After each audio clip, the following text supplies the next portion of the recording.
आपण जी शंकरपाटासाठी घडी असते त्याबद्दल जाणून जाऊन घेऊया.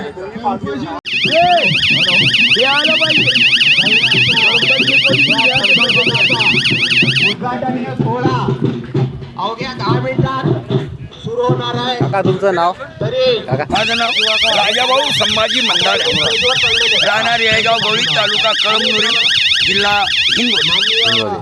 बल्लू दादा जवळदार, प्रवीण पाटील, सुरेश दादा गणेशकर. ही घडी कशी काम करते? ही घडी तिकडं ऑन मीटर असतं. धाग्याला टच झालं हा की बैलाच्या चालू होते, धाग्याला टच झालं की मीटर ऑन होतं.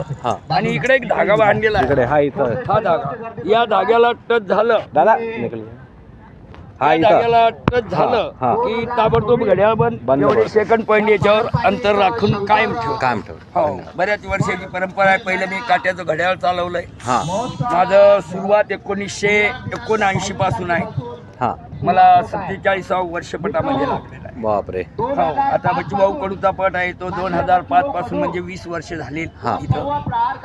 21 वर्ष आहे यावर्षी. मी समालोचन करत असतो आणि यात्रेमध्ये की बुवा चला प्रेक्षक मंडळीचं मनोरंजन आणि चांगल्या ज्ञानाचा मार्ग आणि बैलाचा अचूक वेळ सांगणं आणि प्रामाणिकपणानं त्यांना बक्षिसाचं वाटप करणं हा माझ्या हाती.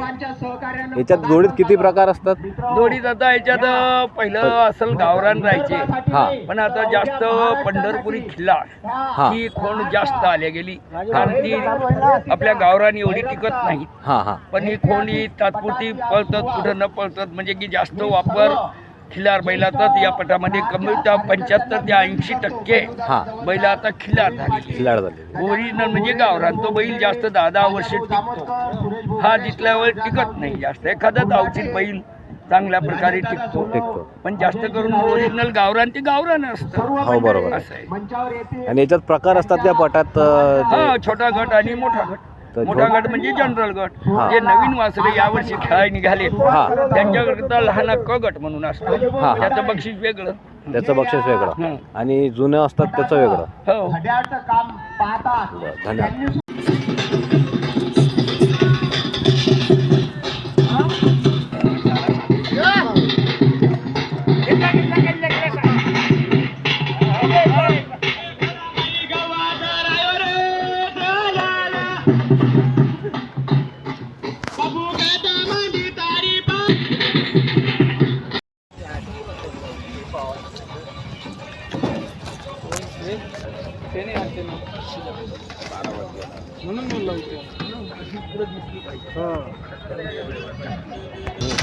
आता लागल्यावर कळते.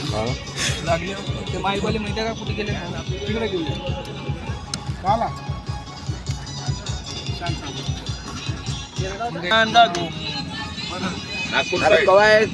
आता जेलगाव कामठी उद्या तारीख कळल पा. उद्या कळल. उद्या